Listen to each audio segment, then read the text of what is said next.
Freedom and love go together. Love is not a reaction.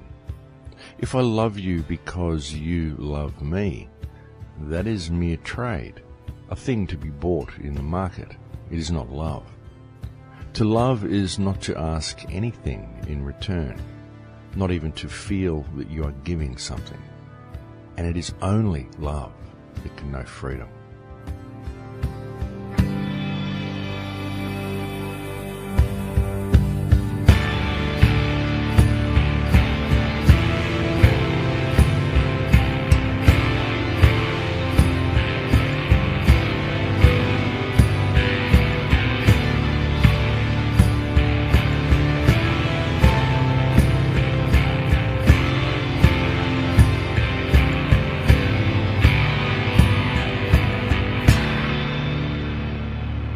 And this week's quote comes from Jiddu Krishnamurti.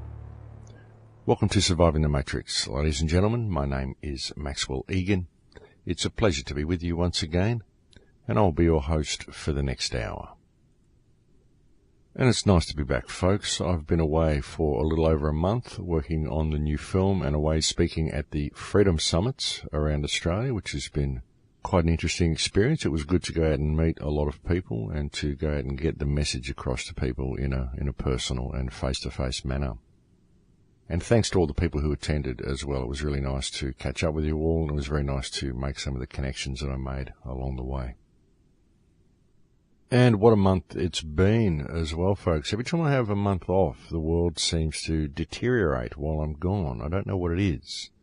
But in the last month since I've been off air, we've had the Malaysian airline flight go missing. We've had the US imposing a puppet government in the Ukraine, which almost resulted in World War III. We've had Israel attack Gaza yet again. We've had protests banned here in Australia in the state of Victoria. And we've had the resident corporate whore and media magnate puppet, our lovely Prime Minister Tony Abbott, announced he's going to buy 7 drones to patrol the Australian coastline. I'm sure he's looking forward to having fun machine gunning boat people out of the water, and people may say that is why he is doing it, but I would suggest that it isn't actually to keep boat people out, but the reason he is doing it is because of the massive oil find that we have in Coober Pedy, whereby now Australia has around about 12% of the global oil economy. This is also the reason for the US base that is being built in northern Australia. Funny how most of the Australian people still don't seem to know about this oil find though. But I would suggest the oil find is why the military base is being built and why border security is being stepped up a notch. Something else we've seen while I've been away is the march in March. We saw massive protests around the country in the capital cities, people marching and calling for the ousting of the Abbott government. But of course these protests never really achieve much.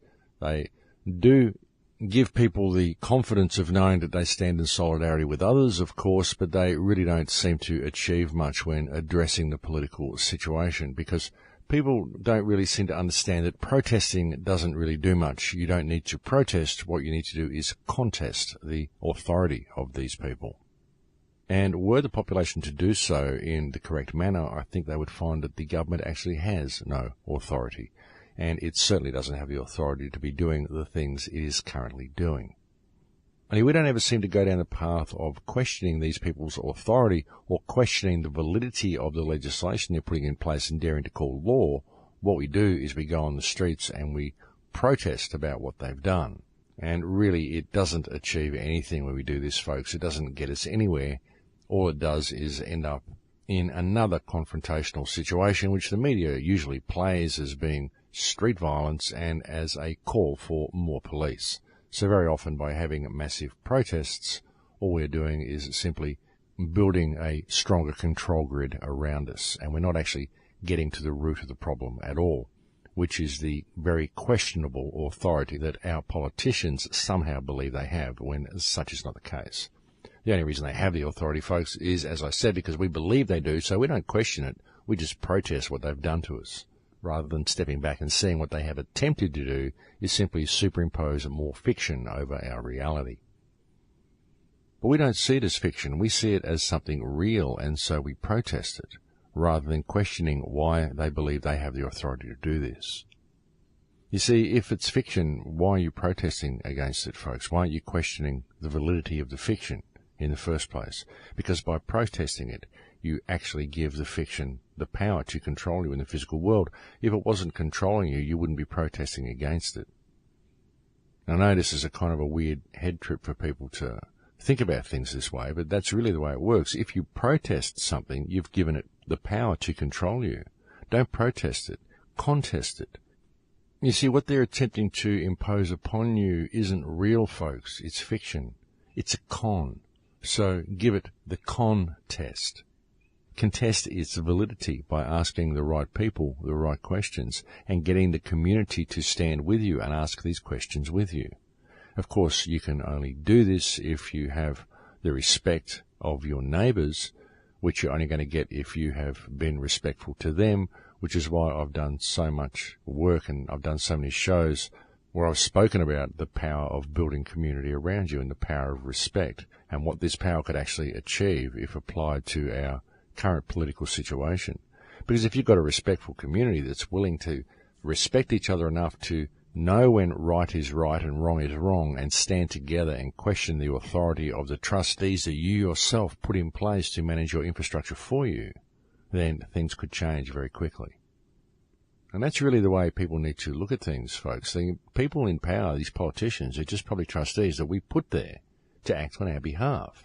And all they do is steal from us. And we allow them to steal from us because we believe the rules they write on pieces of paper are real. You know, they write this stuff down and we arc up and get angry and stand up and protest about it and say, you can't do that.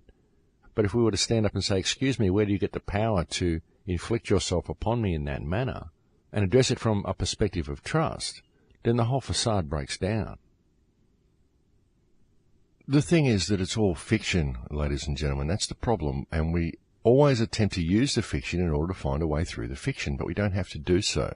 What we have to do is realize that it's fiction. Although if you do wish to use law or legal fiction, legislation, then there are certain ways through it. The concept of sui generis is a way through it. There are certain things in place that we can use. That's the thing. I mean, there are certain laws, there are certain maxims of law which can be used as well, folks. And any legislation which interferes with a maxim of law is no law. It's not real. It's not anything that can hurt you. But we don't ever question these people, and we don't ever contest the validity of what they attempt to impose on us. We simply get up and protest it because we believe it's real and it's already done, and we have to stand up and shake our fist at it. But it never gets us anywhere. In fact, it just strengthens the legislation because it strengthens people's belief that the fiction is real. And I hope that made sense, the way I put all that. It's very difficult to explain this sort of stuff to people sometimes, folks, but essentially, as I've often said, it's a change in perspective is what is needed to address this problem. You know, you can talk about the fiction, you can talk about the legal system, and you can try to find ways to maneuver yourself through it. But until you realize that you are a completely unique, sui generis expression of creation, and that all of the fiction that they attempt to impose upon you is simply fiction, and all you have to do is to contest the validity of it and contest the authority that other people believe they have over you and question it, then that's how we change things. But it's got to be done in the right way. And it's very difficult for people to do this on their own because the police are thugs, they're brutal, and they will just tase you and beat you up because they can. And that's why it's no good attempting to take on police officers on your own. You've got to start questioning the system itself. And you need the strength of numbers. You need the strength of community to do this properly. And that's why it's always come back to that same thing, folks, the power of community and the power of common unity. If we can achieve this again and achieve a respectful state of mind for each other, then we can change things. It would be very simple. And really, I think that's the only solution that we have, is to do it that way. There's no good combating the system from within its parameters. It's not going to work because the system is just fiction. The problem is that we've forgotten ourselves to the extent that we actually believe the fiction is real. And they've certainly been rolling the fiction out while I've been away, folks. As I said, there are so many things that have happened in the last month. Another thing that we've seen is the signing of the Trans-Pacific Partnership Agreement, which will essentially turn the entire Pacific region into one big department store, whereby any signatory of the Trans-Pacific Partnership Agreement now has their country laid open to any corporation that wishes to come in and trash their environment as much as they like. All being done, of course, in the name of free trade. And with the introduction of this agreement, what we see is simply a further consolidation of the power and a further centralization of control of another region of the planet. And truly, folks, we do have the ability to combat all of this, but one of the most difficult things in combating it is helping people come to the realization that the control system that prevents us from combating, or that we believe prevents us from combating it, is in fact fiction. It's fiction that prevents us from doing everything we need to do, folks. I mean, when we try to repair our environment, we find that there's a legal fiction that prevents us from doing so. Simply people who wrote rules down on pieces of paper. Have a look at Japan. Look what's going on with Fukushima, which is completely out of control, folks. And Fukushima is something that people just don't seem to be talking about. And yet it's at least 10 times as bad as Chernobyl, possibly up to about 24 times as bad as Chernobyl. Actually, if you look at the figures and you start realizing just how much nuclear fuel we are dealing with in Fukushima. And what do we have in Japan? We have Japan passing secrecy laws so that people in Japan aren't even allowed to mention Fukushima. You're not even allowed to talk about it. If you talk about it in Japan, you may be put in jail. So the question is, why would the police in Japan be enforcing such ridiculous legislation, and why aren't they arresting the people who wrote this legislation? Because Fukushima is a global problem, and it is a problem that affects everybody in Japan, certainly, and it is a problem that everybody should be talking about because we need to fix this problem. We really do. When you look at what's going on in the Ukraine area and what they're doing in Palestine and what they're doing in Iraq and Afghanistan, all of this war rhetoric and posturing that the governments of the world are carrying on with, why don't they just stop for a moment and address the issue of Fukushima? Because Fukushima is polluting the entire planet. It's been going out of control, pumping hundreds and hundreds of tons of radioactive water into the Pacific Ocean every day for 3 years now. And the only thing that stops us dealing with it is, again, fiction. And I think the people of the world need to stop and pay attention to this. We need to seriously acknowledge and take note of the fact that our politicians and the governments of the world are ignoring this problem. And so we need to rein these governments in and get them to focus on what is important, which is not supporting some fictional economy. It's not war posturing in the Ukraine and attempting to start World War III in order to prop up the US petrodollar. It's not about that. It's about doing something positive for this planet and doing something to help the people. I mean, to be honest, folks, I'm totally sick of all of the war and all the posturing and all the lies and the rubbish that these people feed the populations on a daily basis. And I'm sick of the criminal mainstream media for not addressing the real issues on this planet and setting up these smoke screens whereby people are brainwashed and led down the garden path. I'm really getting tired of it. And as I've said several times on past shows recently, this year the gloves come off, folks. They really do. This year I think it's up to all of us to really push the envelope with these people and really challenge their authority on every single occasion that we can, and to lead by example in our communities and inspire the people around us to do the same. Because we have to pay attention, folks. We have to do something about the situation on this planet. And seriously, if these people, these public trustees, believe that their writing of silly rules on pieces of paper is going to stop the human race standing up for itself, I think it's time that we take the moral high ground and show them that they are sorely mistaken. We have the ability to fix this planet, folks. We have the ability to fix every single problem that we face. All we have to do is choose to do so. All we have to do is respect each other enough to be able to stand in our power as one united community. And if we do that, all of the problems could disappear in a single day. well, all of the political problems and corporate corruption could anyway. I think things like Fukushima may take a little longer, but at least in that moment we will be on a path towards remedy, because remedy is something we certainly are not going to get from the currently reigning criminal cabal that is in charge of this planet. And these are the sort of initiatives I wish to start this year with the Full Circle project, folks. That's what I want to do. I want to start really pushing the envelope with these people. I'm busy working on the film to launch the Full Circle project, to officially launch the project anyway. Hopefully I will have that finished soon. I did hope to have it done by March, but I guess my expectations of my own abilities were a little bit high because I have just been so busy this year. I haven't been able to put the time into it that I have wanted. But I am working on it, folks. It is in the pipeline and it will be released as soon as it's finished. As I said, I've also been quite busy away speaking at the Freedom Summits around Australia as well. But with the Full Circle project, I really do hope to create a platform whereby we can really begin pushing the envelope with our local councils, with our governments, and we can really start to put the power back into the hands of the people. And I think an essential part of this really does boil down to people remembering who and what they are and being prepared to stand in their own power. If people are not prepared to do that, then I think we'll be facing a very uphill battle for a very long period of time. But I think it's getting to the point now where people are beginning to see that there is a need for us to pay attention. There is a need for us to get involved. Things like Fukushima, that like I mentioned before, we're not going to have our governments addressing this issue. It's going to take the people of the world standing up and addressing this issue.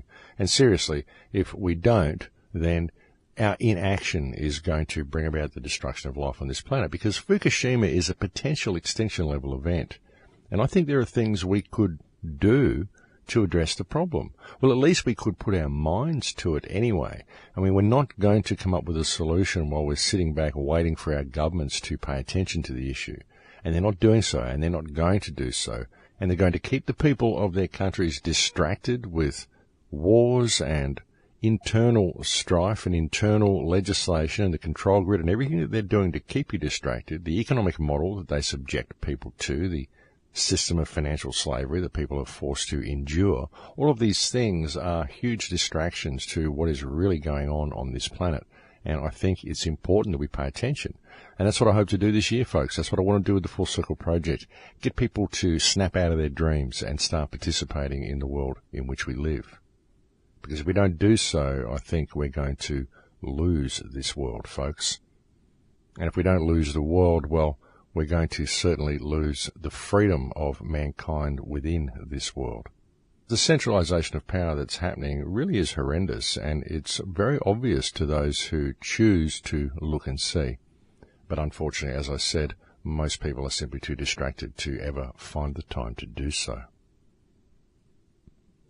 And the centralization of power, it's an interesting thing, folks. It isn't just about control. It isn't just about economic manipulation and controlling what we do and using us as an energy source, which is kind of what the system does. The system gets its energy from the attention that we give the system.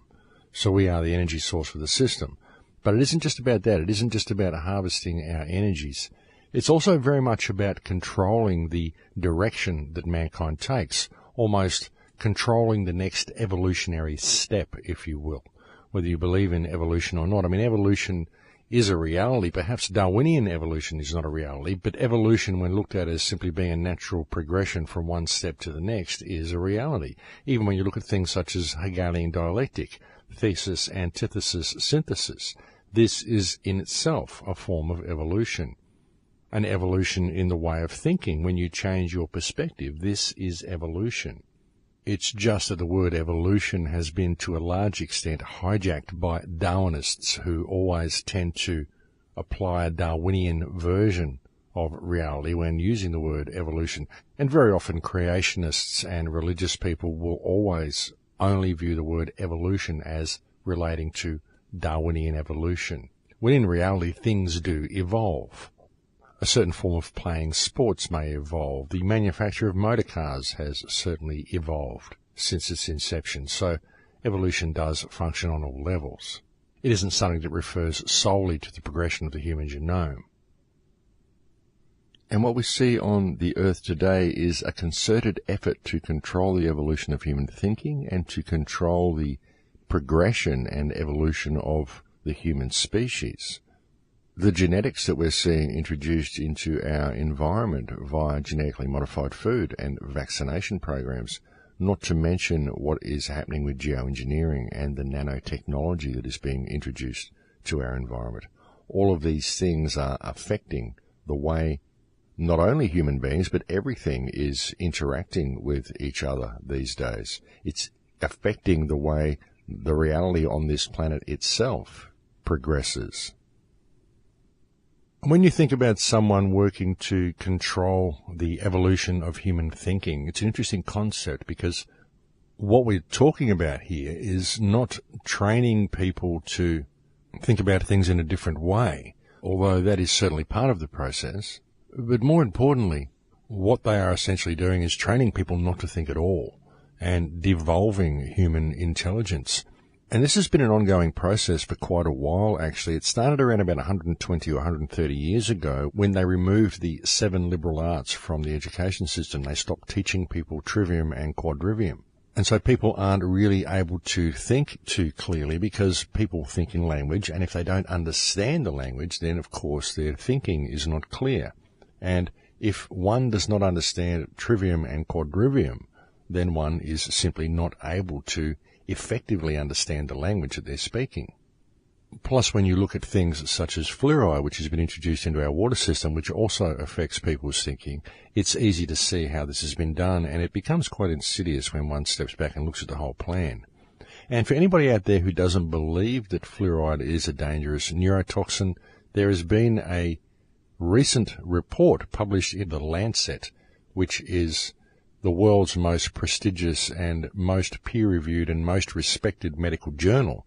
And The Lancet has categorized fluoride as a neurotoxin. Finally, it's done this. After we all knew this for so long, it's finally categorized fluoride as a neurotoxin and placed it in the same category as arsenic, mercury, aluminium, and various other toxins and heavy metals. So there should be no doubt in anybody's mind that putting fluoride in the water is not being done for your teeth, folks. It's being done in order to addle your brain so that you are just not able to think very clearly. And this is a very confronting thing to suggest to people, and most people instantly go into defense mode when you tell them they may not be thinking clearly. They think that you've just called them stupid and they want to fight you, which is really not what it's about. It's simply alerting someone to a very real problem that exists in their lives and alerting them to the fact that they are also feeding this very highly toxic substance and very damaging substance to their children.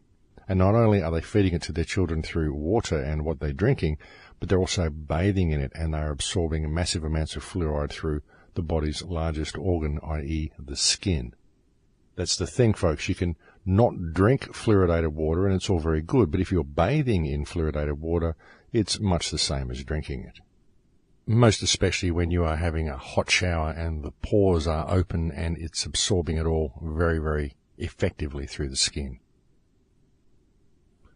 That's the thing, you see, folks. The attacks actually come from all directions. They really do. It's very, very difficult to maintain any form of freedom on this planet, and it's very difficult to maintain any form of real defense against the system because the attacks that are directed towards humanity by the system use so many varied fronts that it becomes almost impossible to keep up with it. You've got, as I mentioned, the neurotoxins that are put in the water. You've got neurotoxins and additives that are put in all processed foods. You've got the education system training people to be subservient, to believe authority is real. You've got the media and television feeding people a completely false version of reality. And you've got the social structure itself training people that it's all about climbing rungs on the social ladder and supporting the economic model. So it's very difficult for people to be able to lift their heads up above the quagmire of disinformation and false reality that they live in to actually be able to see things clearly. And even when they do see things clearly, it's very, very difficult for people to be able to formulate any type of workable plan to bring themselves back to reality. And even when you do bring yourself back to reality, you realize that you're just one head sticking up above what is essentially a horde of programmed zombies, and it becomes very difficult for anyone to be able to see a real way out of this situation, because it's no good freeing one person, it's no good freeing yourself if you're going to leave the rest of the world in the state that it's in, because the world is imploding around us, regardless of how free the individual becomes. We still have to deal with the larger problem of the world and population in general, because if we simply turn our back on this and walk away and think that building a little alternate community and protecting our own little habitat is going to help things, well, unfortunately we're sorely mistaken. We do have global situations to deal with, and it's very important that we do deal with this global situation. So how do we deal with the global situation exactly, folks? Well, as I've so often said, it's got to come down to the individual changing their perspective, but then applying it to the world around them and waking up the people around them so we can all act together. And there are many moves for solidarity. There are many movements. There are many things that are happening where people are trying to unite their communities and they're trying to show solidarity with each other. But unfortunately, even in doing so, they're still playing within legal parameters. So unfortunately, they're still supporting the fiction, which is the cause of the problem. As I've so often said, you're never going to find a way to deal with the fiction by using the fiction. You have to step above the fiction. Because when you do step above the fiction, all of the problems fade away. But as I've so often said, this can only happen when one gains true knowledge of themselves. And that's why I've placed so much emphasis on this fact on these radio shows for so many years now, folks. But I think people are starting to realize this now. I think really people are beginning to see that there is no way to remedy the situation that we're in by using the legal fiction. And when I say don't use the fiction, I'm not saying break the law, folks. What I'm saying is step above it and understand who and what you are, and don't protest the actions of these people, contest the actions of these people, because protests are actually counterproductive. What really is accomplished by going to protest, folks? I mean, it is good to show solidarity, and sometimes we are able to delay certain corporate activities for a certain amount of time. But what is the ultimate result? What is really ever achieved? And when you look at it, you find that actually there's been very few times that protests have actually stopped something from taking place. All protests have ever really served to do is, as I said, delay proceedings for a little while. And yet the government seems to allow these protests all the time, and we are in many ways encouraged to protest if we don't like something. So what is really achieved by these protests? And really what happens, folks, is that these protests make information available to the government. They're able to measure how many people are actually willing to stand up against the corporate corruption that is raping their respective countries. And they're also able to view what the attitude of the people is and what their understanding of remedy is. Because very often we go to these protests and there are just people who get up and speak, and a lot of air is issued from a lot of lungs, but not a lot of action takes place from that point forward. Unless there's perhaps some big petition that's signed, or perhaps a mass mailing to a local senator or something like that. But there's never really any game plan for how to move the process forward and how to actually stop the mining operations from occurring. And I think the government uses these protests as a way of measuring what the public reaction is going to be to certain things, and of gauging what the public knowledge is of the real situation. Because all they have to do is listen to what speeches are delivered to see if any real remedy is ever being offered. In this way, they're able to gauge what the current level of understanding of what those engaging in the protests actually is. So protests are actually a very useful tool from a government perspective in gauging the current intellectual and political status and knowledge of the general population. And that is, I believe, why they are allowed, and in many ways encouraged in an under-the-counter kind of a way. And so people go to these protests and they join organisations which are aimed at protesting against government actions. But what you find is that most of these organisations are in fact controlled opposition, and it's easy to tell that they are controlled opposition simply by the fact that they always play within government parameters and within government guidelines. And as I've said, there's no point looking for remedy within the parameters of a system which is the actual cause of the problem. You're never going to find a remedy there, folks. You have to step above the whole thing. And it's a difficult concept for people to think of, to be able to step above the government and step above the system. And that's because people find it very difficult to view the legal system as actually being fiction, and they're caught within that system. So, okay, if you believe the legal system is real, then let's use the legal system. Let's use the fiction to step above the fiction. For example, in regard to the coal seam gas industry here in Australia, we have in the state of New South Wales over 80% of the population standing in solidarity against coal seam gas mining, and yet the government is still pushing forward to make sure it happens. So this is a clear breach of trust, folks. This is a clear abuse of office because the government is not carrying out the will of the people, and this is apparently a democratically elected government. It's apparently a democratic nation. These people are elected by us to act on our behalf, and yet what they are doing is not acting on our behalf. What they are doing is selling us out down the river. And so what we need is something like a class action. We need the people of New South Wales to stand up and express an overall loss of confidence in the ability of this government to govern and to dismiss this government. That's what we need. That's the approach that needs to happen. And it has to be the same with the federal government. I mean, the federal government in Australia is absolutely out of control. Tony Abbott is possibly the biggest sociopath in the world. I mean, this man has taken corruption, narcissism, and abuse of power to an entirely new level. He's absolutely the worst thing that ever could have happened to this country. I mean, all of the politicians are bad, and they all serve the same people. Ultimately, in the end, it doesn't matter who you vote for. But most people are a little bit careful about how much they push the agenda through. Tony Abbott isn't careful at all. Tony Abbott just wants to completely rape this country and impoverish its people as much as he possibly can. He's an absolute criminal and an absolute scumbag, and we need to do something about this government. In fact, I think everybody in Australia should immediately stop paying taxes, because the taxes that you pay to this government are supporting the criminal activities of this government.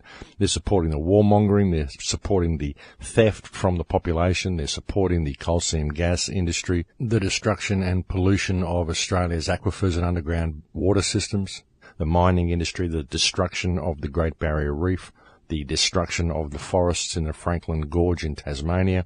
Every time you give any money at all to this government, you are supporting this government's criminal activities, and people need to stop paying their taxes. And it's the same in England, it's the same in America. People absolutely need to withdraw all support from the criminals that have taken over our political systems. And I know that sounds like a radical plan, but that's simply what we have to do, folks. We have to remove all support from the criminal activities of these people, and we have to put the power back into the hands of the population. We can't allow our world to be destroyed because the criminals that we employ to do the opposite of what they are doing decide to write rules on pieces of paper, which they believe gives them the ability to destroy the place. And that's the problem, folks. We just believe the fiction is real. I mean, I know I talk about this so often on this show. I really do. I mean, I talk about the legal fiction on and on and on ad nauseum. But it is important for people to see it this way. It's important for the information to sink into people's minds that we have the ability to stop all of the damage that's happening on this planet if we simply choose to stand together and to do so. And joining organisations isn't going to help. Supporting television stations isn't going to help. People need to get involved themselves and start taking action on the ground. Each and every one of us needs to do this. And it's really gotten to a point of necessity, folks. It isn't a matter that we should, it's a matter that we have to, because if we don't, we are not going to have a world to live in.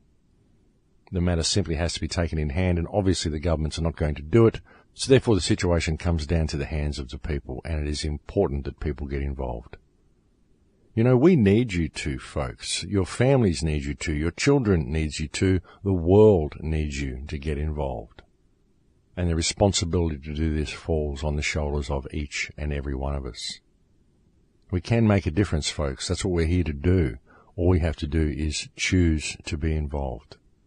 Just choose to stand up for your rights. Choose to stand up for yourself. Choose to know yourself and to stand up for yourself and stand up for the rights of others. Choose respect over competition, because competition is simply something that's bred into people's minds via this society, and all competition does is breed contempt. And we don't need that. We don't need competition. We need cooperation. Cooperation could solve everything. But of course, cooperation can only come from respect, and that's why I always come back to that. And I know I beat the same drum almost to death on these shows, folks, but, well, it's important. It really is. And it's important to also stand your ground, folks, to walk the talk that you offer others. It really is. It's no good backing down to this system, and it's no good shirking your responsibilities to be responsible. I mean, that is what your responsibility is, folks, here. Your responsibility is to be responsible. But we're not responsible. We've had this taken away from us by the system. The system is responsible for us. The system does everything we need it to do for us. It takes care of us. It's the nanny state. And it takes responsibility for our actions very often. And even a lot of what I've seen in the alternate research community, I don't see people that are walking the talk that they offer others, unfortunately. Well, some people do, but some people don't. Many don't, in fact. I've seen certain people who've offered things to the world, offered certain understandings to the world, but then when they've been caught in the spotlight themselves, they have not followed the guidelines they've offered to others. I think that this is very unfortunate. I've seen a lot of things reveal themselves actually in the last 12 to 18 months, which has been quite fascinating. And I think this is a lot of what 2012 was about, folks. I think that 2012 was a time when things began to reveal themselves. I do think it was an important event, December 21st, 2012. A lot of people saw that as a non-event and thought that nothing happened, but I think a lot of things shifted at that time, and I think that we are in that period now. We are in the period in history when things are shifting and things are revealing themselves. And it seems to be happening right across the board. I think this is a lot of what the global awakening is about as well. And bear in mind that there are still many, many people who are asleep, but there are many who are waking up. And the more people wake up, the more negative things are getting as well. I mean, we're seeing a huge escalation in the control grid. We're seeing a huge escalation in the war posturing, things like Fukushima. I mean, there's so much going on at the moment. But I think this is all parallel. I think it's all happening at the same speed as the awakening is happening. And the interesting thing about it is, as I've said before, I think that the more negative things become, the more people wake up. I think it's a natural course of events for this to happen. I just wonder how negative things are going to have to get before we see some sort of a major shift and see things really start to change. But then I think a lot of the problem is that people want change. Even the people who aren't particularly awake want change. Everybody wants change. But nobody really quite knows how to go about it. Nobody knows how to emancipate themselves from the system, how to step outside of the fiction and really just take control of their own lives. It's become very difficult for us to do so. There are so many parameters and rules that control every one of our actions now that it's very, very difficult to find a way through the mess. Simply because there's so many people who work within the system. There's so many people who have government jobs who really believe that what they're doing is important. They believe that the system is real. And it's difficult to know how to change this programming in people, or even how to address the fact that the programming exists, let alone how to deprogram people. It's a very, very difficult task that we're facing. I mean, even with what I do, I come onto the shows here and I say, well, look, it's all about respect and it's all about knowing yourself and it's all about breaking down the barriers you have with your neighbours and the people around you. But then even if you do that, then what's the next step? how do we deprogram people who operate within the parameters of the system? Even if the whole community wakes up and everybody in the country is suddenly self-aware and suddenly respectful and suddenly doing the right thing and all that they can do, how do we deprogram all of these other people who are still locked within the parameters of the system? How do we deprogram the police and the politicians and all of the people who work within the control grid, who truly believe that what they are doing is important and it makes a difference and that the world would fall apart if they didn't do what it said on the pieces of paper that they carry around? How do we deprogram people? How do we address this situation? I mean, obviously we can't just allow the system to implode and expect a phoenix to arise from the ashes, because that's never going to happen. We need to find a way of stepping out of this system and into a new system, which will then eventually lead us back to a point where we become self-empowered, self-aware and self-responsible, whereby we come back to a point where we are actually intelligent enough and educated enough and self-aware enough to be able to govern ourselves as we should. How do we get to that point? And more importantly, what are the steps that we need to take in order to get there? You see, these are some of the things we need to think about. These are some of the points we need to consider. That's why we need to put all of our heads together to try to come up with some viable solutions. But at the moment, the most important thing for us all to do is to pay attention to the world and to rein this system in and to stop the current progression of this civilization. Well, at least not allow it to progress along its current path, because it's a path that is destroying everything around it. It's destroying everything of value in the world. You know, what's going on in Australia here with the mining, with what's going on with the Great Barrier Reef, cutting this huge port through the Barrier Reef, and the coal seam gas exploration is absolutely outrageous, and it's destroying this country in order to support an economic model. And people are allowing it to happen again because they believe in the fiction. They believe that what these guys write on pieces of paper is real. And it isn't that the people believe it, because many of them are waking up to the fact that it is fiction and that there has to be a better way. But again, it's those people who are programmed so heavily that they're operating within the system and they're supporting it. The police and the politicians and all of the people that are doing the damage, who absolutely believe that what they are doing is the right thing to do and that they're not breaking any laws by what they're doing. And they may not be breaking legislation, but of course they are all breaking laws. And really the only way, folks, the only way that we can ever address this is through the empowerment of the people. That's what I mean. Because these people are so programmed, the police and the politicians and the court system, they're all so programmed that we've got to find a way of stepping above. And that's why I've gone so much through the sui generis things on these shows as well, because that works within their system, the whole concept of sui generis. This means you are unique, you have no peers, therefore you cannot be subject to the laws of your peers. And even within their system, even within the government system in all of our countries, there are laws that are in place to say that we need to protect our country and that we need to protect our groundwater and that it's illegal to pollute water systems and all of this sort of stuff. So we can say that this is what we are doing. We are standing up in our capacity of sui generis, whereby we are protecting our country and we're protecting the life of this nation, and that any attack against our sui generis state and any attack against the water table and the water systems of this country and the natural systems of this country is an attack against this country, and it is a threat to our national security. And we the people have decided that we have to take this matter in hand, because we will not allow public employees, public trustees and public servants to interfere with the security of the people of this nation and therefore create a crisis which can only be seen as a threat to national security. Because national security is the security of the people within the nation, and this cannot be achieved if these corporations are allowed to destroy our country at the whim of politicians whom we employ. So this is the only way, folks, that any of these situations can be addressed.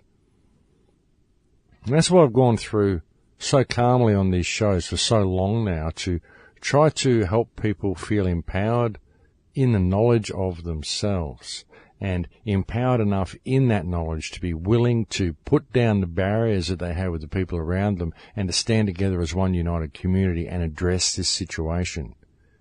Because if we do that, we can fix the situation. All we have to do is turn to face it as one united voice.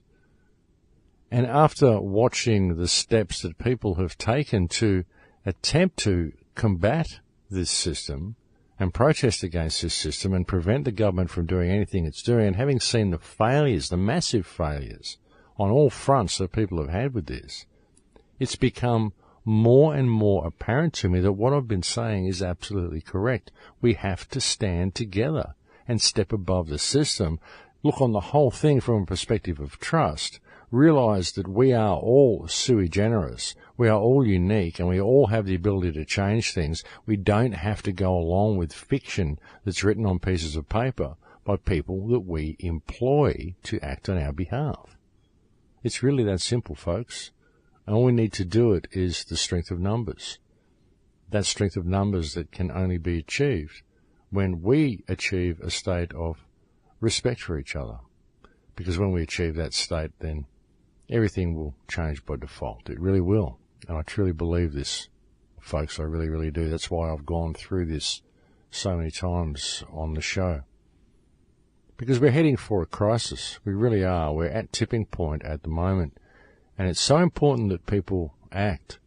And I'm just not seeing people addressing things in the right way. And sure, I'm seeing people are acting. They're getting out and protesting and making a noise and shaking their fists, but they're not looking at things from the correct perspective. And so no real change is ever being brought about. Because they're still operating within the parameters of fiction. And it's never going to work. That's why the fiction's there. It's there to prevent you from ever bringing about any change. It's there to disempower everybody and to ensure that the system reigns supreme. And that's why we have to step above it. And I'm sorry if I beat the same drum so much on the shows, but we are really reaching a crisis point, folks. The time to act is now. And the situation has really never been more urgent. Just look at the situation in all of our countries. Look at things like the Trans-Pacific Partnership Agreement, and look at the global situation. Look at what's going on, folks. Look at what they're doing with Ukraine. Look at Fukushima. See how it all ties together. And we really do begin to see that there is a need for us to stand up and do something. These people aren't going to fix it. They're just going to keep escalating the problem, and so we have to address it ourselves. The question is, I suppose, what's it going to take for people to do so? And that's the thing, folks. That's really what you each have to ask yourself, is where is your line in the sand? Because this government is going to keep pushing. All of the governments around the world, they will keep pushing the people until the people begin to push back. You ask how far this government will go, how far this control system will go. It will go as far as we let it go. And they will keep pushing to get it through until we say no more. That's how much we will take, folks. We will take as much as we will take until we will take no more. The question is, what is that for you? Where is your line in the sand? For my part, I drew my line in the sand long ago, and the powers that believe they be stepped over that line long ago. And so I've been speaking out, and I've been doing everything I can to stand up against this system ever since. I will not take a backward step to it. I will not show any fear to it. That's just who I am. And I'll do that because I believe I have a moral obligation to do that. People ask me sometimes, are you in fear of speaking out? Are you in fear of the repercussions it may have? And I tell them that I am more in fear of not speaking out than I am of speaking out. Because when I see the world that is being created around me, I know I have an obligation to do something about it. And I am much more fearful of that world that is being created and that will be created through my inaction if I fail to address the situation than I am of addressing the situation. And I think that once the blinkers really come off and people really do begin to look around them and see the reality of what I'm saying, it becomes the same for them. The consequences of speaking out are far, far less than the consequences of not speaking out. And that is simply the unfortunate reality of our situation. And that's why I do what I do, and that's why I continue to do what I do. And in the spirit of that, as I said near the start of the show, I've been recently out speaking around the country at the Freedom Summits and getting the word out to people in that way. I think it's really important that we make a difference this year, folks, in every way that we can. And I really hope that people out there listening to this show choose to get involved in their own communities. Even if it's only in a little way, it still does make a difference, ladies and gentlemen. There is no way that is too little. Every small drop in the bucket helps to fill the bucket. And we should never forget that every change that's ever been brought about in this world has actually started with small actions taken by ordinary people. So don't ever think that you can't make a difference by choosing to be involved, because just by making that choice, you've already made a difference.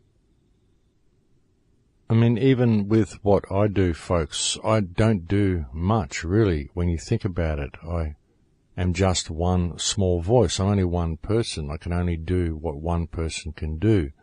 But just by choosing to speak out and by choosing to put the time into making these radio shows every week and making the YouTube clips and making the films, then I can make a difference. I can reach more people. I can inspire them to do the same. And that's what's happened. So all that I have achieved simply came from one small person making the choice to be involved and to start making a difference. And we can all do the same thing. Because I'm nothing special, folks. I'm just one ordinary guy who one day made the conscious decision to start speaking out and speaking from my heart and saying the truth and speaking to people in a common sense way. Because really it is. Everything I say on these shows, it's just common sense. And that's all I've ever wanted to offer people, was a common sense approach to things. And of course, sometimes I don't get it right, folks. Sometimes I don't get everything right. I don't claim to be a guru. I don't claim to be a prophet. I don't claim to be omnipotent and to have the answer to anything.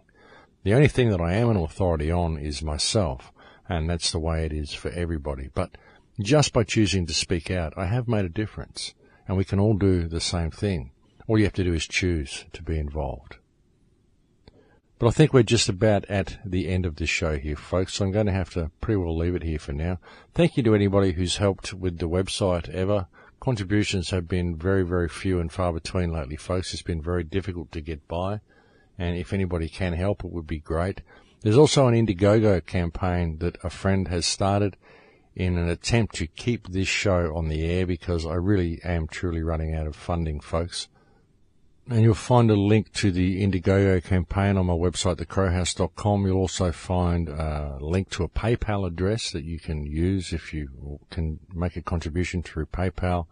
And there's also a way of making direct deposits into a bank account.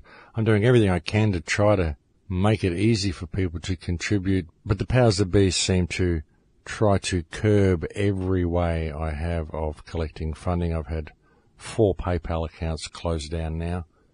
And so they do what they can, folks, to try to keep me off air, but I do sincerely believe that those people out there who wish to see the show continue will continue to support the show. It really is up to you, and I thank those who have done so in the past. And as you can probably tell, I've also come back to the standard American Voice Radio, followed by the YouTube format for Surviving the Matrix. I'm just going to keep doing the shows the way I have been doing them for 6 years. I won't be making shows specifically for the People's Voice TV anymore. If the station wants to pick the shows up, then they are free to do so. But I'll just be continuing with the format that I've been doing for the last 6 years. And I thank you for all the support you, the listeners, have shown me in that time. If it wasn't for you, I wouldn't still be going, folks. I wouldn't have been able to do it to begin with, and I would never have been able to have made the impact that I've made, and the Crow House would never have been seen by so many millions of people now. So I thank you all for that, and it's great to be sharing the journey with all of you. And I thank you for any support you have offered me and can continue to give me in helping keep this show on the air, folks. But as I said, that is it for me now, ladies and gentlemen. I'm completely out of time. I will look forward to speaking to you again next week. Please take good care until then. In Lakesh.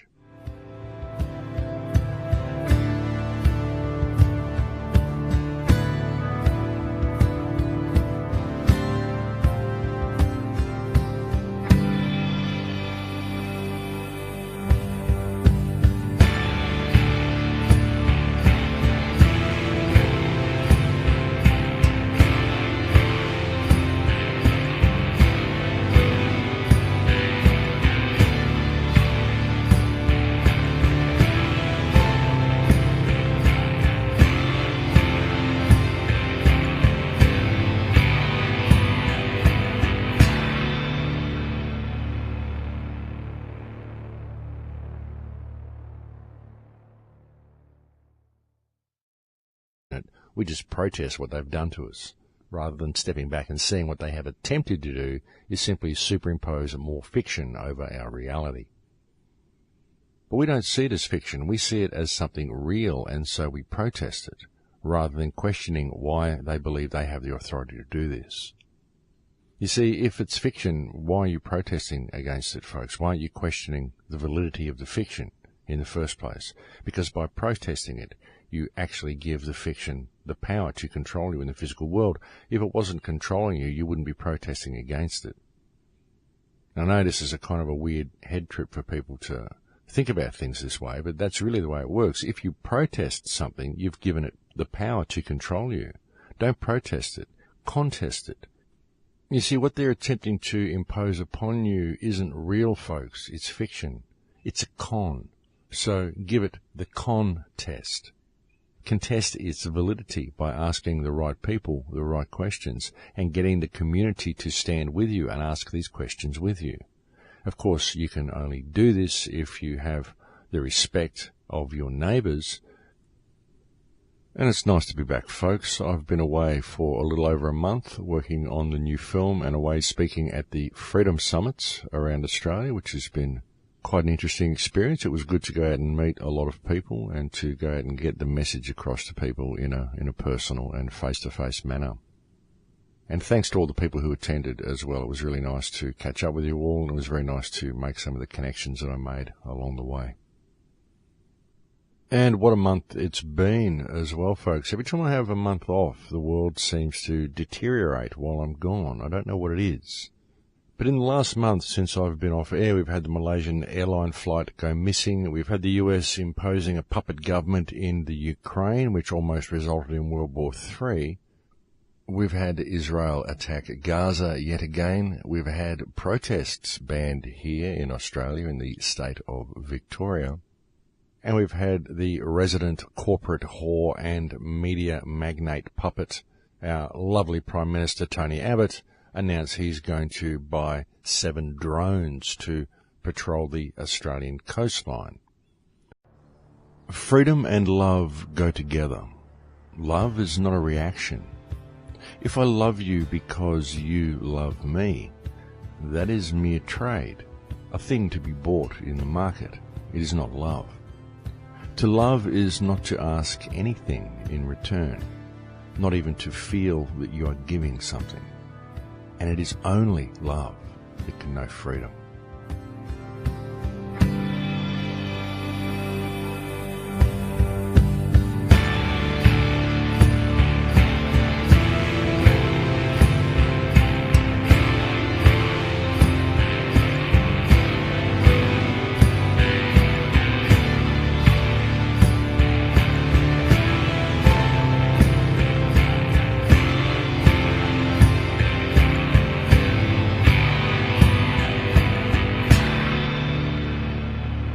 And this week's quote comes from Jiddu Krishnamurti.